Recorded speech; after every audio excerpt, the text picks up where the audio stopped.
ओम श्री गणेशाय नमः। ओम नमः शिवाय। हर हर महादेव। नमस्कार मित्रों, आप सौનું हार्दिक स्वागत छे। આજે આપણે ભગવાન શિવને સમર્પિત અત્યંત પવિત્ર અને લોકપ્રિય 16 સોમવાર વ્રત વિશે જાણીશું। આ વ્રત માત્ર એક ધાર્મિક વિધિ નથી, પરંતુ શ્રદ્ધા, સંયમ, સદાચાર અને અડગ વિશ્વાસનું પ્રતીક છે। ભારતીય પરંપરામાં સોમવાર ભગવાન શિવનો દિવસ માનવામાં આવે છે। સોમ એટલે ચંદ્ર, અને ભગવાન શિવ પોતાના જટાજૂટમાં ચંદ્ર ધારણ કરે છે। તેથી તેઓ સોમનાથ, ચંદ્રશેખર અને સોમેશ્વર જેવા પવિત્ર નામોથી પણ ઓળખાય છે। લોકપરંપરા મુજબ માનવામાં આવે છે કે શ્રદ્ધા અને નિયમપૂર્વક 16 સોમવારનું વ્રત કરનાર ભક્ત પર ભગવાન શિવ અને માતા પાર્વતીની કૃપા વરસે છે। જીવનમાં આવતી મુશ્કેલીઓનો સામનો કરવાની શક્તિ મળે છે, મનમાં શાંતિ આવે છે અને ધર્મના માર્ગે ચાલવાની પ્રેરણા મળે છે। આ વ્રતનો મુખ્ય હેતુ માત્ર કોઈ ઈચ્છા પૂર્ણ કરાવવાનો નથી, પરંતુ મનને પવિત્ર બનાવવાનો અને ભગવાન પ્રત્યેની ભક્તિને મજબૂત બનાવવાનો છે। 16 સોમવાર વ્રતની પરંપરા ઘણા પ્રદેશોમાં પ્રચલિત છે। ભક્ત સતત 16 સોમવાર સુધી ઉપવાસ રાખે છે, ભગવાન શિવની પૂજા કરે છે, શિવલિંગ પર જળ અને બિલ્વપત્ર અર્પણ કરે છે અને વ્રતકથાનું શ્રવણ કરે છે। ત્યારબાદ 17મા સોમવારે ઉજવણું કરવામાં આવે છે। આ વ્રત સાથે જોડાયેલી એક અત્યંત લોકપ્રિય કથા પેઢીઓથી સંભળાતી આવી છે। આ કથા આપણને શીખવે છે કે ભગવાન શિવ ભક્તની સંપત્તિ કે વૈભવ નથી જોતા, તેઓ માત્ર નિર્મળ હૃદય, સત્ય અને અડગ શ્રદ્ધા જુએ છે। હવે ચાલો આ પવિત્ર કથાની શરૂઆત કરીએ। પ્રાચીન સમયમાં એક સુંદર અને સમૃદ્ધ નગર હતું। તે નગરની મધ્યમાં ભગવાન શિવનું અતિ ભવ્ય અને પ્રાચીન મંદિર આવેલું હતું। મંદિરના શિખર પર સુવર્ણ કલશ ઝગમગતો હતો। દર સોમવારે હજારો ભક્તો ત્યાં દર્શન માટે આવતા। ઘંટનાદ, શંખધ્વનિ અને હર હર મહાદેવના જયઘોષથી આખું વાતાવરણ ભક્તિમય બની જતું। મંદિરનો પૂજારી અત્યંત ધાર્મિક, સત્યનિષ્ઠ અને ભગવાન શિવનો અનન્ય ભક્ત હતો। રોજ વહેલી સવારે તે શિવલિંગનો અભિષેક કરતો, બિલ્વપત્ર ચઢાવતો અને ભક્તોને પ્રસાદ આપતો। એક દિવસ સ્વયં ભગવાન શિવ અને માતા પાર્વતી ભક્તોની ભક્તિ નિહાળવા માટે આ મંદિરમાં પધાર્યા। લોકપ્રચલિત કથા મુજબ તેઓ માનવરૂપમાં મંદિરમાં આવ્યા અને શાંત સ્થાન પર બેસીને ભક્તિનું નિરીક્ષણ કરવા લાગ્યા। મંદિરનું વાતાવરણ અત્યંત દિવ્ય હતું। દીવડાઓનો પ્રકાશ, ધૂપની સુગંધ અને ભક્તોના મંત્રોચ્ચારથી સમગ્ર પરિસર પવિત્ર બની ગયું હતું। એ સમયે માતા પાર્વતીએ આનંદથી ભગવાન શિવને કહ્યું, પ્રભુ, આપના ભક્તો કેટલી નિષ્ઠાથી તમારી સેવા કરે છે। તેમની ભક્તિ જોઈને મારું હૃદય પ્રસન્ન થઈ ગયું છે। ભગવાન શિવ સ્મિત કરીને બોલ્યા, હે દેવી, ભક્તિની સાચી કસોટી સુખમાં નહીં, પરંતુ મુશ્કેલીમાં થાય છે। જે ભક્ત દરેક પરિસ્થિતિમાં વિશ્વાસ રાખે છે, તે જ મને સૌથી વધુ પ્રિય છે।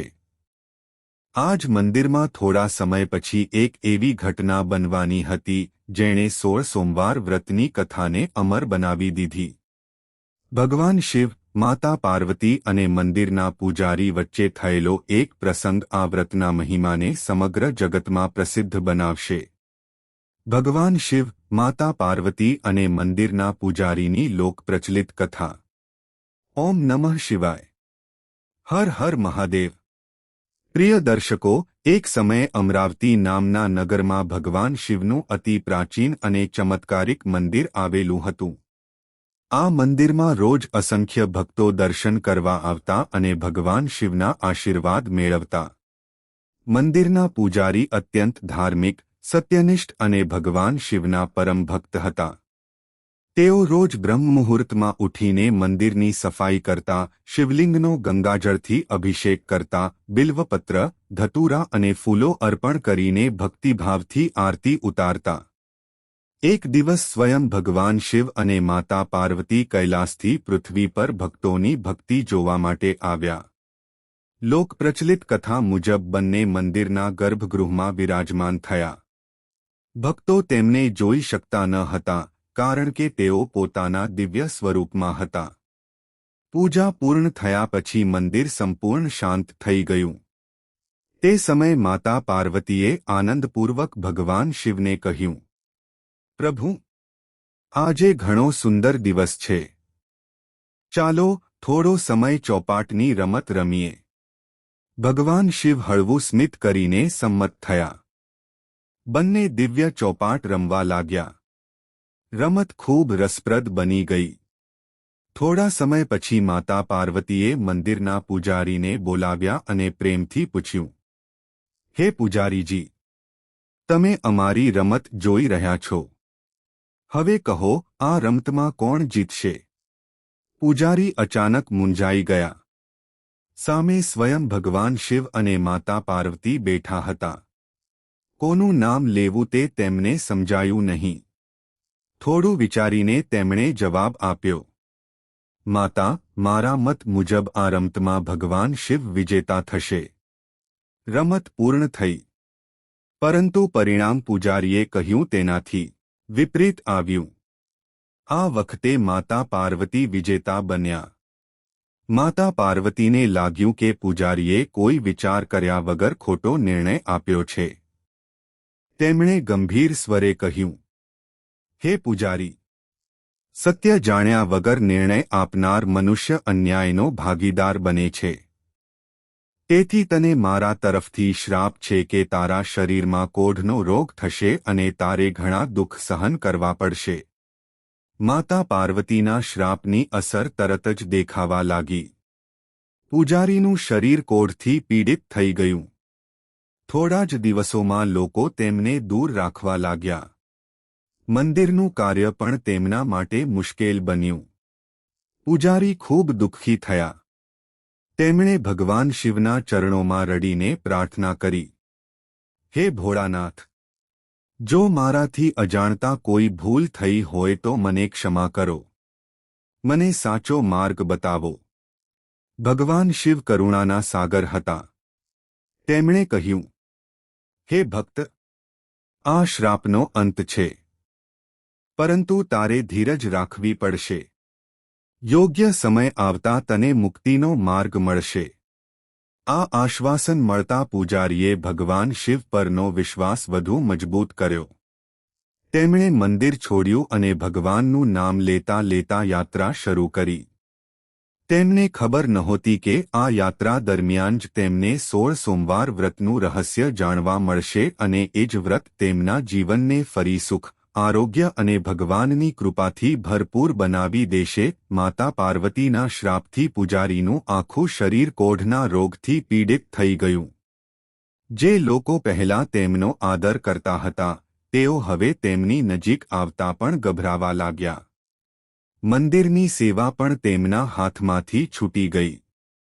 પૂજારીનું હૃદય દુઃખથી ભરાઈ ગયું, પરંતુ તેમના મનમાં ભગવાન શિવ પ્રત્યે કોઈ ફરિયાદ ન હતી.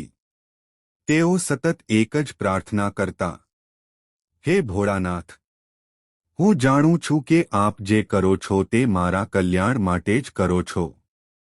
મને આ દુઃખ સહન કરવાની શક્તિ આપો. આમ ભગવાનનું નામ લેતા લેતા તેઓ એક ગામથી બીજા ગામમાં ફરવા લાગ્યા. એક દિવસ માર્ગમાં તેમને એક ગાય મળી. ગાય ખૂબ દુઃખી દેખાતી હતી.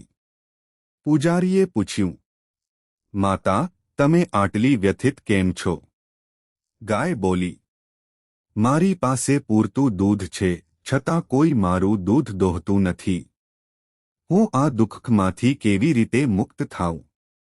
પૂજારીએ કહ્યું, હું ભગવાન શિવ પાસે તેનો ઉપાય પૂછીને પાછો આવીશ. થોડે આગળ જતા તેમને એક ઘોડો મળ્યો. સુંદર અને બળવાન હોવા છતાં કોઈ તેના પર સવારી કરતું ન હતું. ઘોડાએ પણ પોતાની વ્યથા કહી અને ઉપાય પૂછવાની વિનંતી કરી. થોડે આગળ એક આમ્રવૃક્ષ મળ્યું.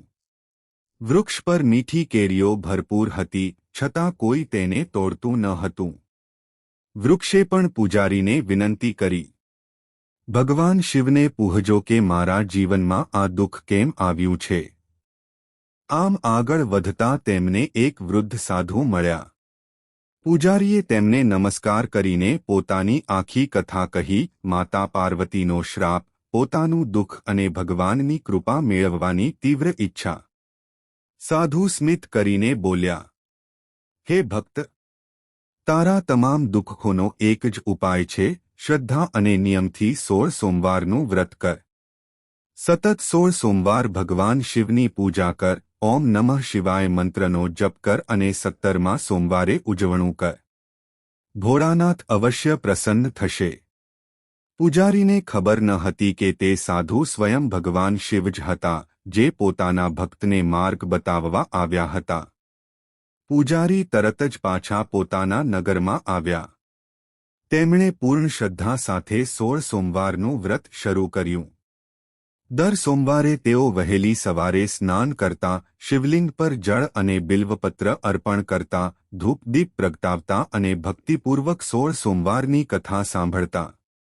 જો કે તેમનું શરીર હજુ પણ રોગથી પીડિત હતું, તેમ છતાં તેમણે એક પણ સોમવાર છોડ્યો નહીં.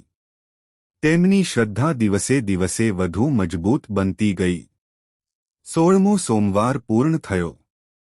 17મા સોમવારે તેમણે ભગવાન શિવની વિશેષ પૂજા કરી, પોતાની શક્તિ મુજબ પ્રસાદ તૈયાર કર્યો અને ભક્તોને વહેંચ્યો. તે જ સમયે આખા મંદિરમાં દિવ્ય પ્રકાશ ફેલાઈ ગયો. ભગવાન શિવ અને માતા પાર્વતી પોતાના દિવ્ય સ્વરૂપમાં પ્રગટ થયા. પૂજારી તરત જ તેમના ચરણોમાં પડી ગયા. ભગવાન શિવે પ્રેમથી કહ્યું, હે ભક્ત, તું પરીક્ષામાં સફળ થયો છે. તારી અડગ શ્રદ્ધા, ધીરજ અને ભક્તિથી અમે અત્યંત પ્રસન્ન છીએ. માતા પાર્વતીએ પણ કરુણાભરી નજરે પૂજારી તરફ જોયું અને કહ્યું, મારો શ્રાપ હવે સમાપ્ત થાય છે. આજથી તું સંપૂર્ણ સ્વસ્થ થઈ જા. ભગવાન શિવના આશીર્વાદથી તે જ ક્ષણે પૂજારીના શરીરમાંથી કોઢનો રોગ સંપૂર્ણ દૂર થઈ ગયો. તેમનું શરીર પહેલાની જેમ નિરોગી અને તેજસ્વી બની ગયું. મંદિરમાં હાજર તમામ ભક્તોએ આ દિવ્ય ચમત્કાર પોતાની આંખે જોયો. સૌના મુખમાંથી એક જ અવાજ નીકળ્યો, હર હર મહાદેવ, ઓમ નમઃ શિવાય. ત્યારથી 16 સોમવાર વ્રતનો મહિમા દૂર દૂર સુધી પ્રસિદ્ધ થયો.